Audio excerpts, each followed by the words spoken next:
여러분 안녕하십니까. 경제현장 오늘 시작합니다. 이재용 삼성전자 부회장의 가석방을 두고 특혜 논란이 일고 있습니다. 박범계 법무부 장관은 절차대로 진행했다며 특혜론을 일축했는데요.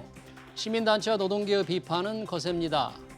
이 부회장 가석방 결정의 타당성 토론해보겠습니다. 삼성전자의 투자나 M&A 결정이 빨라질지도 짚어보겠습니다. 유튜브 실시간 댓글 의견 주시면 토론에 반영하겠습니다. 경제현장 오늘입니다.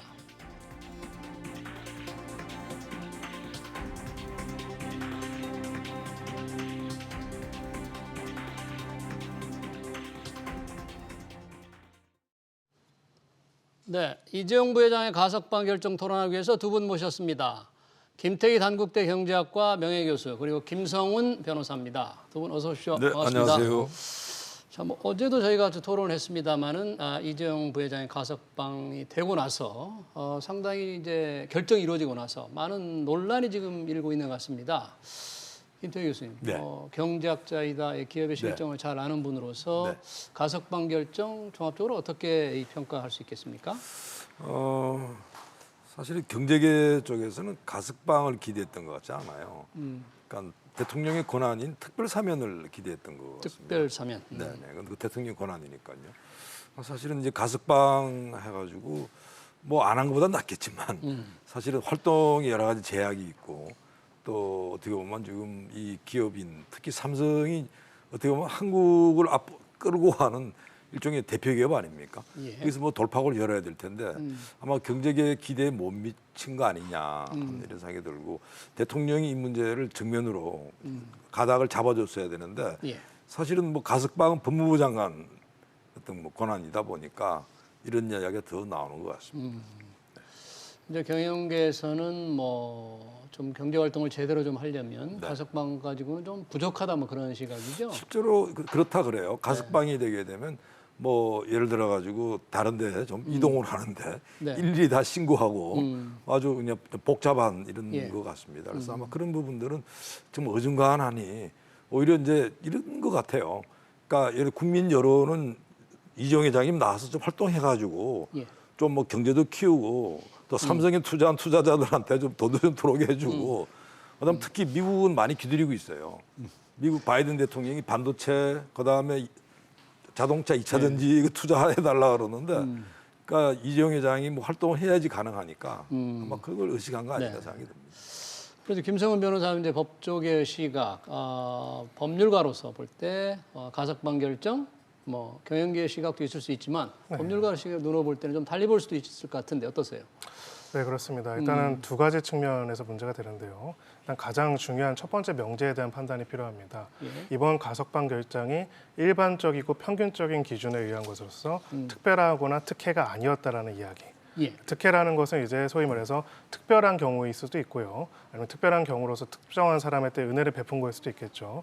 저거는 근데 첫 번째 부분은 성립이 된다. 이거는 굉장히 특이한 케이스이긴 하다라는 거에 대해서는 저는 이견이 있을 수는 없다라고 생각합니다. 특이한 케이스는 아니다. 특이한 케이스라고 볼 수 있는 거죠. 가령 이제 특이한 케이스다. 왜 그러냐면은 지금 법무부에서 두 가지 점에 대해서 해명을 했습니다. 첫 번째로는 현재 사건이 진행 중인 상황에서 가석방된 사례가 얼마나 있는가. 에 관한 부분에 있어가지고 법무부는 그런 경우가 굉장히 많고 작년 2020년 같은 경우는 67명이나 가석방이 되었다라고 이야기를 했고요. 그리고 또 이제 지금 형 집행률이 70%에 미달하는 사람들에 대해서 소위 말해서 가석방이 이루어진 게 3년 동안 244명이나 있었다. 그러니까 특혜가 아니다라는 주장을 했습니다. 근데 이게 통계를 보면은요, 사실 좀 은폐가 있습니다. 제가 그래요? 보기에는요. 어떤? 2020년에 총 가석방된 사람이 7,400명이 넘습니다. 7,400명이 넘는 사람 중에 다른 사건으로 재판 중에서 풀려난 사람은 67명에 불과하면 1%가 채 안 되는 것이죠. 또 지난 3년 동안 풀려난 사람이 24,000명이 있는데요. 그 중에서 형기 70%를 채우지 못하고 그런 상황에서도 가석방이 된 경우는 역시 1%가 미만합니다. 이 두 가지 경우가 다 합쳐져가지고 한 경우는 매우 드물고요. 물론 이제 이 가석방에 있어서 그 장관께서 얘기하신 것처럼 여러 경제적인 상황이나 필요성들이 있다라고 한다고 할지라도 적어도 이러한 기준과 이러한 결정이 일반적인 거고 전혀 이례적이지 않은 거라는 설명. 이거 자체는 법률적으로는 맞지 않다라고 생각합니다. 법률적으로 볼 때는 그런 박범계 장관의 그 설명이 그렇게 설득력이 있진 않다 이렇게 보는 거군요. 적어도 이제 그 법무부에서 해명을 하면서 이례적인 케이스가 아니다라고 주장한 부분까지는 그 부분에 대해서는 사실과 좀 다르지 않나라는 생각을 가지고 있습니다. 예. 법률가로서는 어떤 예상을 혹시 김성훈 변호사님 하셨어요? 처음에 입건했을 때? 네, 워낙 이제 이 가석방이라는 게 사실은 법적으로는 일정 형기를 채우게 되면은 이제 형행이나 어떤 형을 한 태도라든지 이런 것들을 보아가지고 풀어주는 거긴 하지만은 그렇긴 하지만은 워낙 정치적인 결정인 게 또 맞습니다. 가석방 심사라는 것이 그냥 위원회에서 외부 위원들이 각자 판단하는 것보다는 이렇게 재벌 총수 같은 경우에는 정치적 의중이 실리는데요. 근데 정치인들이 이 부분에 대해서 사실 분위기를 굉장히 띄웠고 또 장관이 직접 발표한다는 봐서는 가석방이 될 것으로 보통은 예상을 했습니다. 다만 여기에 대해서 법률가로서는 고민을 하고 있는 부분이요.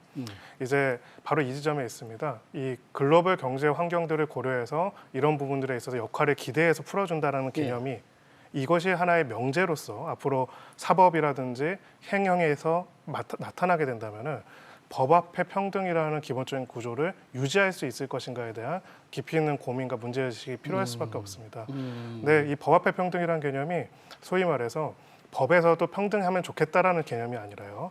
다른 사회 경제적 모든 영역에서 평등하지 못하더라도 적어도 최소한 공화국이 유지되기 위해서 모든 사람들이 법 앞에서는 평등해야 한다는 것인데 그 구조 자체를 해체하게 된다면은 그렇다면은 과연 앞으로 제대로 된 법치가 가능할 것인지에 대해서 의문을 제기하는 법률가도 많이 있습니다. 네. 또 법률가의 시각을 보니까 이제 형기를 이재용 부회장이 60%를 좀 칸 넘겼잖아요. 네. 그렇게 해서 나온 분이 굉장히 1% 정도밖에 네. 되지 않는다. 그리고 법 앞의 평등이 조금 제대로 지켜지지 않은 측면이 있지 않나는 좀 우려를 표명을 하셨는데 여전히 경영계에서는 네. 그럼에도 불구하고 가석방조차도 만족스럽지 않다 그런 얘기인 거죠? 아니요, 기본적으로 이 사안 자체가요. 사실 국정농단에 연루된 사건 아닙니까? 박근혜 전 그렇죠. 대통령. 네. 그러니까 뭐 본인이 국정농단한 게 아니고 국정농단에 그 협조를 했으니 당신은 벌 받아야 돼. 그러니까 쉽게 말해가지고 그 이후로 적폐청산의 대상이 된 겁니다. 그게 뭘까요? 국정농단, 적폐청산 정치 사건이에요. 제가 볼 때는 아마 미국 이런 쪽에서는 야, 그게 증거주의에 아니면 증거 충분해? 이야기 나올 만한 그런 사건들이었습니다. 그러니까 사건 자체가요. 제가 볼 때는 이게 특별사면을 해야 된다는 이유는 뭐냐 그러면 어쩌면 그 당시에 내가 정치적인 그런 여러 가지 요소 때문에 있었으니 이 문제는 적어도 문 정권에서 이 문제는 매듭을 지고 가는 게 맞다. 네. 그리고 이 가석방 문제에서 가지고는 사실은 뭐 말은 맞죠. 가석방 아무나 됩니까? 그러니까 이거는 어떻게 본다 하면 그냥 그 어중간한 입장을 가져간 거예요. 차라리 이 문제는 문 대통령께서 직접 정리를 해야 됩니다. 지금 이래 왔는데 예. 지금 우리가 앞으로 갈 길이 멉니다. 그리고 사실은 지금 우리가 반도체를 믿고 우리가 지금 대한민국 가고 있는 거고 그리고 내가 여러 번 약속하지 않았습니까? 예. 시스템 반도체 강국 만들겠다고. 근데 이게 반드시 이재용 회장 나와서 띄워줘야 됩니다. 근데 여러분 거기에 대해 가지고 혹시 반대하는 분들 좀 이해해달라고 이렇게 하는 게 정석이죠. 그러니까 문재인 대통령이 직접 자기 해야 이름을 됩니다, 걸고 차라리 사면을 하는 게 바람직했다. 그건 대통령 권한이거든요. 특별 사면은. 그 권한은 행사장은 뒤로 살짝 빠지고. 빠지면서 네. 가석방 정도로 했다. 법무부 장관 내세워가지고 뭐 가석방 하니까 제가 볼 때는 글쎄요 가석방을 할 것 같으면 지금 사실은 이 사건 말고요. 그러니까 예를 들어 경영권 승계 문제 있지 않습니까? 네. 또 뭐 프로포폴 사건도 두 가지 있고 지금 재판이 진행. 아직 있어요. 네. 그래서 제가 볼 때는 이 문제의 경우가 어쨌든 간에 지금 하나 어떻게 보면 좀 매듭을 지려면 짓지 이거 어중간하니까 사실은 제가 볼 때는 아마 이 경영계도 만족스럽지 못할 거고 그다음 뭐 아마 다른 이게 예를 들어 가지고 아까 우리 김 변호사 말씀하신 대로 아니 이거 좀 법의 말이 정의롭지 못하다는 이야기가 나올 수밖에 없다. 그래서 제가 볼 때 이 문제는 아예 처음부터 사건 자체가 네. 그래 됐지 않습니까? 국정농단에 연루된 사건이에요. 그럼 국정농단이라 하면 그건 정치 사건. 정치 사건이다. 그렇습니다. 네. 그러니까 그런 정치적 사건의 성격을 감안해서 가석방보다는 특별 사면이 필요하다는데 우리 김성훈 변호사님 비슷한 투의 말씀을 하셨는데 네. 가석방조차도 지금 가석방 결정에 대해서도 정치권에서 지금 감론을박이 있고 시민단체 그렇습니다. 비판이 많잖아요. 그렇습니다. 지금 반응들이 어떻게 나오고 있어요? 네, 일단은 두 가지로 크게 이루어지고 있습니다. 첫 번째로는 지금 이 가석방의 어떤 절차적인 면을 제외하고 결론적으로는 기업 범죄가 은폐된 거를 밝혀내기도 굉장히 어렵고 또 국정농단에 대해서 정치적인 사건이라는 것도 있지만 또 한편으로는 국정농단에 관한 것들이 밝혀지고 사법적인 단죄들이 이루어지긴 계기를 보면은요. 정치 권력과 경제 권력의 결탁 자체에 대한 국민적인 저항과 그 부분에 대한 사법적인 처리에 대한 요구가 빗발치고 그것을 바탕으로 해서 이 수사와 기소와 재판이 이루어졌는데 그 결과 자체를 사실상 부정해버리는 것이 아닌가. 그 지난 한 3, 4년 동안에 이루어졌던 사법적인 절차 자체가 무의미하게 만들어진 거 아니냐는 이제 총론적인 비판이 당연히 있고요. 두 번째로는 이제 그 절차에 있어서도 아까 교수님께서도 말씀하신 것처럼 이것이 정치적인 결정이고 거기에 대한 평가를 받고 사실 국가의 전체적인 국익을 위해서 하는 결정이라면은 모르겠지만은 이것이 법치고 이것이 규정이고 이것이 아무 문제도 없는 것이고 일반적인 것이라고 얘기하는 거는 사실은 어떻게 보면 왜곡을 하게 되는 것이겠죠. 그 부분에 있어가지고 전체적인 법치 구조 자체를 왜곡시킬 수 있다는 얘기가 있습니다. 마지막으로는 이미 기소 단계에서도 그리고 재판 단계에서도 재벌들의 경제적 영향력을 고려해서 상당한 양형상 반영이 되는 편인데요. 그럼에도 불구하고 다시 또 가석방이라는 어찌 보면 이제는 60% 룰이라는 게 생길 수도 있겠다는 싶습니다. 형형을 60% 채우면은 가석방으로는 당연히 풀어줘야 하는. 왜냐하면 이보다 더 큰 사건들이 앞으로 없을 가능성이 높거든요. 다른 경제인들도 마찬가지로 경제적인 기여와 역할을 할 수 있지 않겠습니까? 그런 의미에서는 경제 부분에 있어서 사법적인 통제와 문제가 있는 부분들에 대한 형사적인 조치를 앞으로 굉장히 규범력을 약화시킬 수 있다는 비판이 많이 있습니다. 네. 뭐 여권 대선 예비 후보들의 반응도 조금 엇갈리는 것 같은데 뭐 이재명 경기지사라든지 정세균 전 총리 같은 분은 뭐 수용을 해야 되는 그런 쪽의 입장인 것 같아요. 네. 조금씩 반응이 다르게 나오는 거죠 지금. 네, 그렇습니다. 이제 뭐 김두관 후보라든지 뭐 추미애 예비 후보라든지 이제 박용진 후보 같은 경우는 강하게 비판을 했고요.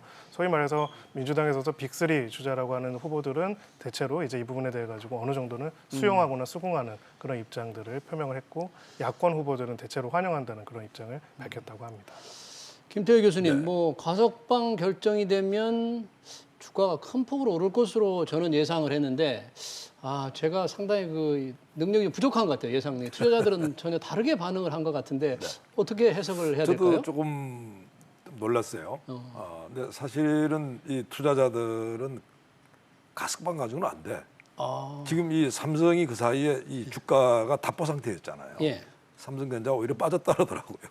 아니 이게 다른 데는 막 주가가 오르는데 왜 삼성은 빠지지? 근데 사실 이제 이재용 부회장이 나와가지고 미국 투자 문제 그리고 또 M&A 문제 한 100조 원 정도 현금이 있다고 그러니까요. 그래서 그걸 다 기대하고 있었는데 아니 이게 가석방 내가 제대로 할 수 있겠어? 그러니까 사실 그에 대한 실망감 아닌가. 그리고 그 사이에 며칠 전에는 좀 올랐어요. 삼성이 좀 올랐을 때 그때는 아마 이 어떻게 보면 특별 사면이라든지 좋은 일이 있을 거라고 미리 선반영한 것 같고요. 그다음에 오늘 봤더니 아니 이거 기대에 못 미치네. 이래서 빠진 거로 이렇게 저는 생각합니다. 그런 좀 실망감이 작용을 했다. 네. 김성훈 변호사님, 이 가석방과 특별 사면은 경제 활동하는 데서 좀 가석방은 많은 제약이 있습니까? 어느 정도 제약이 따를까요? 네, 개념상으로는 많은 제약은 있지만요. 실무적으로 현실적으로는 그 제약이 상당히 완화될 가능성이 매우 높습니다. 두 가지를 구분해서 보면은요. 특별 사면은 소위 말해서 모든 죄와 형을 없애주는 겁니다. 그렇기 때문에 사실상 이 형이 선고된 게 없는 거와 마찬가지 효과가 발생을 하고요. 사면하고 복권해주기 때문에 되는데요. 일단 그거에 앞서가지고 어떤 형과 어떤 제한이 있는지를 먼저 보면은요. 2년 6개월의 실형을 선고받았고 그리고 특정 경제범죄 가중처벌 등에 관한 법률 위반으로 이렇게 실형을 선고받을 경우에는 5년 동안 관련 기업의 취업이 제한이 됩니다. 그래서 원칙적으로는 삼성 계열사의 등기 이사 등을 할 수가 없는 것이죠. 그런 제한은 가석방과 무관하게 이미 있는 상황이고요. 특사가 없는 이상은. 근데 가석방은 원칙적으로는 이제 형을 면제해 주는 것이 아니라 자녀의 형기를 나와서 자유롭게 살면서 할 수 있도록 하는 거기 때문에 그 중간중간에 보호 관찰을 받게 됩니다. 그래서 보호 관찰. 1개월 이상 국내외를 이제 여행을 가는 경우에는 신고를 하도록 되어 있고요. 그런 몇 가지 사항들에 대해 가지고 계속 관리 감독을 받는 것들이 있습니다.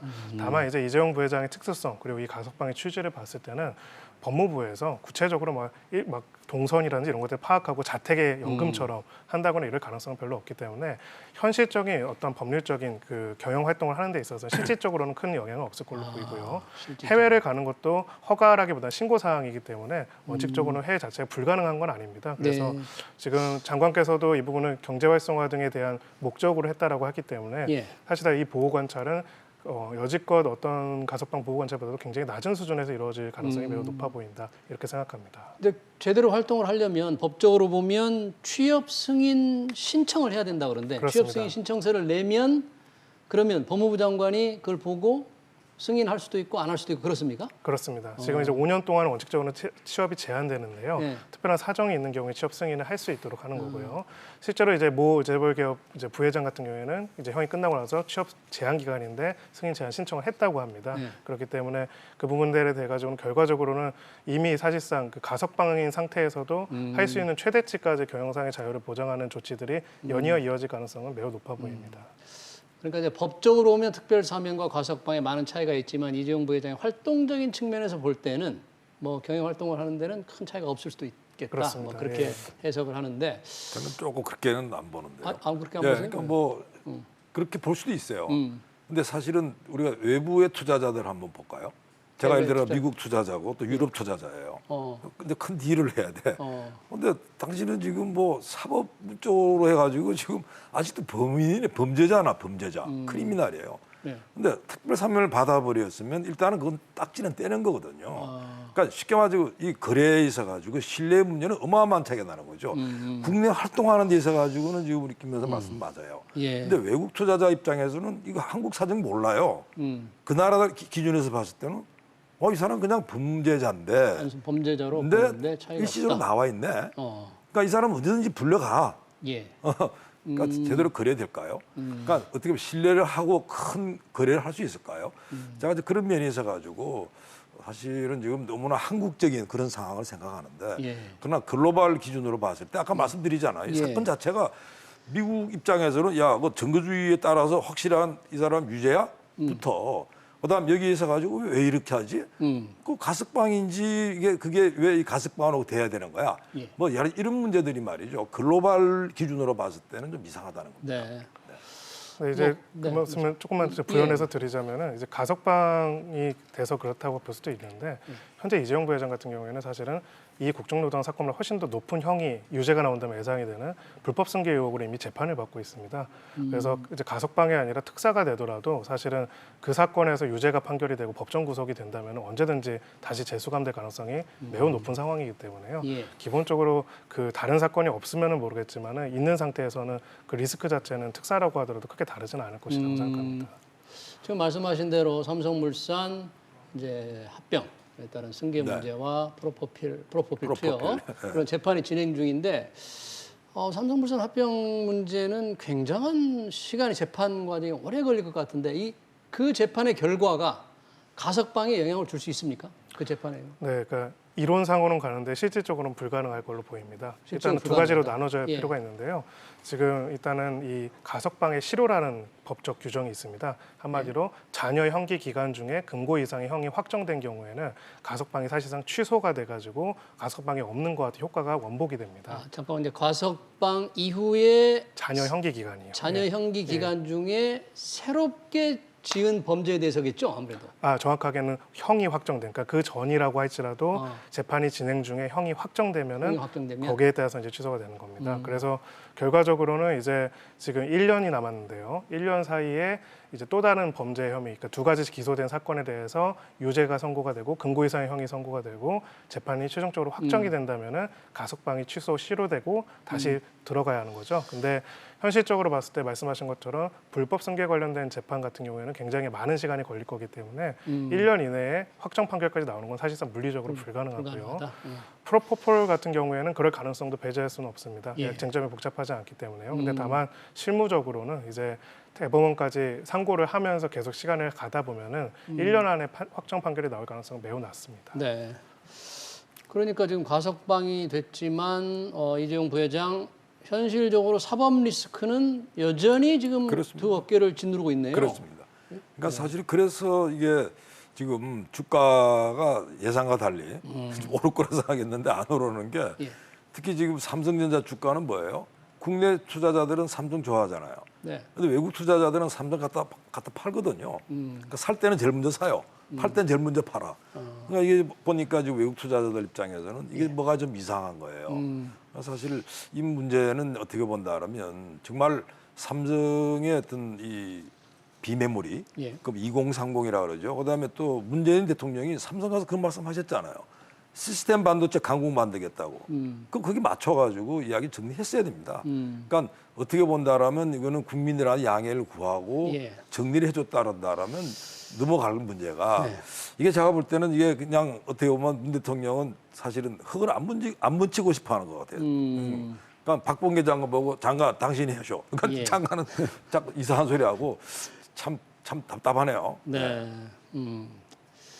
이 기업인들 사면 또는 가석방이 되면 뭔가 기여를 좀 해온 측면이 있는데 과거 사면 가석방 사례를 보면 어땠습니까? 뭐 최태원 회장도 그렇고. 네, 그렇습니다. 보통은 이제 많이들 이제 선물 보따리를 안고 오시죠. 이제 사면이라는 것이 사실은 아까 교수님께서 말씀하셨듯이 약간 정치적인 의사 결정이고요. 그 정치적 의사 결정에는 그 기업인의 사회에 대한 기여를 기대하는 부분이 분명히 있기 때문에 거기에 부응하는 차원에서 소위 말해서 46조, 뭐 200조 뭐 이렇게 계속 사회 공헌한다거나 투자를 한다거나 어떤 특정 산업 분야를 키우겠다거나 이런 비전들을 선포하는 방식으로 이야기를 합니다. 즉 이런 기대를 안고 풀려났으니 그 기대에 부응하는 액션들을 취하는 것이죠. 근데 이제 이것도 어떻게 보면은 계속 반복이 되다 보니까 이게 과연 적절한 것인지, 그러니까 기업에 원래 투자를 하고 국가 경제와 기업 자체의 성장을 위해서 한다는 건 원래 정상적으로 계속 되어야 하는 거고요. 총수의 구속과 사면, 석방 때문에 그것이 달라지면 원칙적으로 안 되는 겁니다. 저는 개인적으로는 그 자체가 기업의 리스크라고 봐요. 특정 개인의 신병에 따라 가지고 왔다 갔다 하고 거기에 따라서 하지 않아도 될 투자를 백조를 하고 해야 할 투자를 안 하고 있고. 이게 과연 그럼 정상적인 기업, 글로벌 스탠다드에서 볼지 의문이 들고요. 그런 부분에 있어가지고는 앞으로 많은 투자를 하고 경제를 활성화하는 건 매우 좋지만은 이것이 하나의 어찌 보면 우리가 밈이라고 하죠. 이런 그 중에 인터넷 용어 중에 이제 인터넷 밈 혹은 문화적인 현상을 밈이라고 하는데요.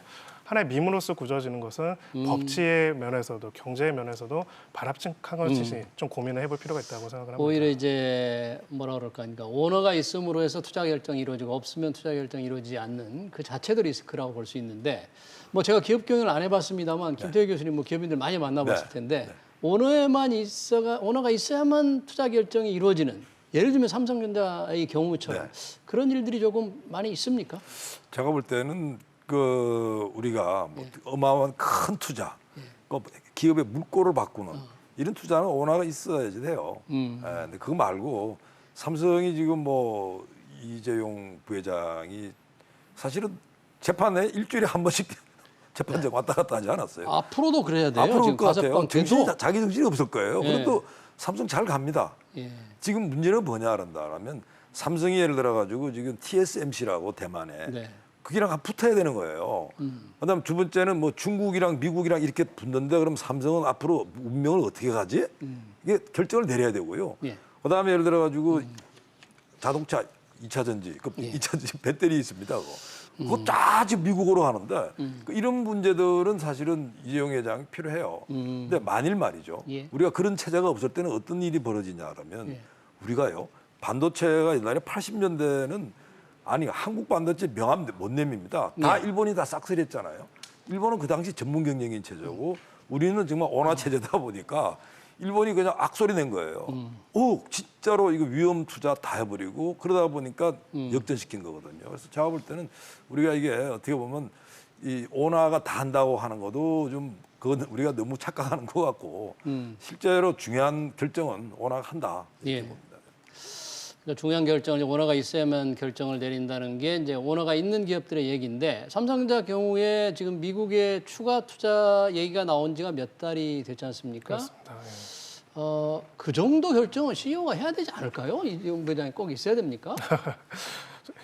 우리 법에서는 그렇게 보고 있습니다. 이제 이 주식회사라는 거는요, 물론 쉐어홀더 주주가 있고 주주가 경영진을 선출할 수 있지만은 기본적으로는 경영 의사결정을 할 수 있는 기구들과 존재들은 공적으로 존재하는 부분들이 있습니다. 특정 개인의 사인에 소위 말해서 귀속되는 것이 아니죠. 말씀하신 것처럼 이제 실제로 기업에 오너가 있는 기업들 같은 경우에 그런 구조가 될 수밖에 없지만은 오너가 여러 가지 사법적인 리스크가 있을 수도 있고요. 건강상의 문제가 있을 수도 있고 여러 가지 이슈가 있는데 그것 때문에 백조 기업이 백조 현금을 가지고 있는 기업들이 멈춰설 수밖에 없고 그거가 아니면은 제대로 된 중요한 의사결정이 어려워지는 구조라면은 사실은 그 자체가 어떻게 보면 리스크가 될 수 있지 않을까라는 생각이 들고요. 가령 이제 다른 우리가 비교하는 글로벌 기업들을 보죠. 우리가 아까 대만의 이제 반도체 회사도 이야기를 했고, TSMC. 그렇죠. 그리고 또 글로벌 기업에서 뭐 구글이나 마이크로소프트 같이 1세대 경영인들이 하거나 후세로 이어진 게 있는데 그 어떤 기업이 2세, 3세가 계속 승계를 해가지고 기업을 운영하는 글로벌 기업들이 그렇게 많은지 보면 사실 그렇게 많지는 않습니다. 대부분 기업들이 거기 안에서 이제 그 기업의 일고은 가장 뛰어난 인재들이 계속 기업 경영들을 맡고 오고 그렇게 또 기존의 어떻게 보면 가문이라고 하죠. 셰어홀더들 거기서 후원하고 지지하고 관리 감독하는 역할들로 잘 배분을 해가고 있거든요. 이재용 부회장께서도 스스로 말씀하셨어요. 더 이상 경영권 승계는 없다라고요. 그리고 저희 세법상으로도 현실적으로 이재용 부회장이 자신들의 자녀들한테 승계하는 게 현실적으로 거의 불가능합니다. 예, 소위 말해서 과세가 굉장히 높기 때문이죠. 그런 상황에서 어떻게 보면은 이제 이 삼성이라는 거대한 기업, 우리나라 국가에서 굉장히 중요한 역할을 하는 기업이 앞으로 어떤 방향으로 가고 어떤 의사결정을 해야 하는지를 우리가 이번에 뭐 단순하게 이번 사례의 몇 가지 투자가 아니라 좀 근본적인 고민들을 해봐야 하는 시점에 이런 게 아닌가라는 생각이 듭니다. 김태규 교수님, 사실 삼성전자 보면은 지난 2017년인가요? 18년 이후에는 얼싸할 만한 엄청난 규모의 M&A 같은 게 없었어요. 아무래도 이재용 부회장 이 사법 리스크 여기가 워낙에 심각하니까 제대로 된 결정을 못하지 않았나 뭐 그런 생각도 드는데. 저도 뭐 그렇게 봐요. 사실은 하만이라고, 하만. 그러니까 이런 말대로 전기자동차죠. 그러니까 그게 이제 새로운 세계를 열고 있습니다. 그거 투자하고 그다음 그 이후에는 없어요. 그러니까 최근에 지금 차량용 반도체가 전 세계적으로 부족해가지고. 뭐 우리나라 지금 차도 잘 안 되고 막 그런 정도예요. 근데 사실은 삼성이 뭔가 좀 역할해 주기를 기대하는데 못 하고 있지 않습니까? 그러니까 기본적으로 그런 문제를 누가 해결할 거냐. 그러니까 사실은 그냥 어떻게 본다라면 전문 경영인 사장 입장에서는 뭐 예를 들어 돈이 뭐 수십조가 들어가는 거를 자기가 몇 년 안에 책임지고 할 자신이 없는 거예요. 그러니까 당연히 예를 들어 장기 투자할 마음 없고요. 그래서 사실 그게 뭐 어떻게 보면 그럼 다 오나가 해야 되느냐 이렇게 이야기한다라면 그럴 필요는 없다고 생각해요, 저도. 근데 그럼에도 불구하고 워낙 지금 시대가 빨리 바뀌고 기술이 대전하는 이런 시기에 있어가지고 원화 체제의 장점은 우리가 살려가자. 그러니까 무조건 뭐 원화는 안 된다 이런 식의 선악의 개념으로 접근하지 말라는 뜻이지. 뭐 제가 예를 들어가지고 뭐 다 원화 체제로 가야 된다 그런 말씀드리는 건 아니고 지금 우리가 하다 보니까 삼성이라고 하는 반도체가 대한민국을 끌고 가고 있고 그다음에 자동차가 그렇게 하고 있고 뭐 이런 거 아니겠습니까? 그 장점은 살려야죠. 뭐 댓글이 많이 있는데 지금 시민단체와 노동계의 비판이 있지만 어떤 분은 뭐 이렇게 시민단체보다는 오히려 삼성이 더 애국자다 뭐 이렇게 주장하시는 분도 있네요. 저도 일자리 창출 측면에서 그런 얘기겠죠. 시민단체와 비교를 떠나가지고 삼성이라는 기업이 우리나라에서 굉장히 중요한 기업이고 지금까지 잘해오셨고 앞으로도 좋은 역할들을 계속할 거를 응원하고 기대하는 마음을 가지고 있습니다. 다만 이제 법률가로서 가지고 있는 고민은 그거입니다. 뭐 경영과 경제 부분도 있겠지만은요. 그럼 우리가 어떻게 만들어갈 것인가? 이제 소위 말해서 가령 이제 삼성이 반도체에 있어서 이렇게 강한 회사가 되고 이런 투자가 이루어진 거에는 고 이건희 회장의 어떤 해안과 결단이 있었죠. 그리고 뛰어난 경영 능력들이 있었습니다. 이제 우리가 투자 의사결정을 어떻게 해야 하는지도 굉장히 하는 것도 과감하게 할 수 있는 것도 적시하는 것도 중요한데요. 사실 어찌 보면 우리가 이야기를 안 하는 게 더 중요한 것 중에 하나가 잘하는 것도 중요합니다. 사실 잘해야 합니다. 그렇죠. 잘해야죠. 뭐 이건희 회장도 잘했고요. 그리고 선대 회장들이 뭐 이병철 회장, 뭐 그래도 다 고인이 되셨지만 정주영 회장도 잘했습니다.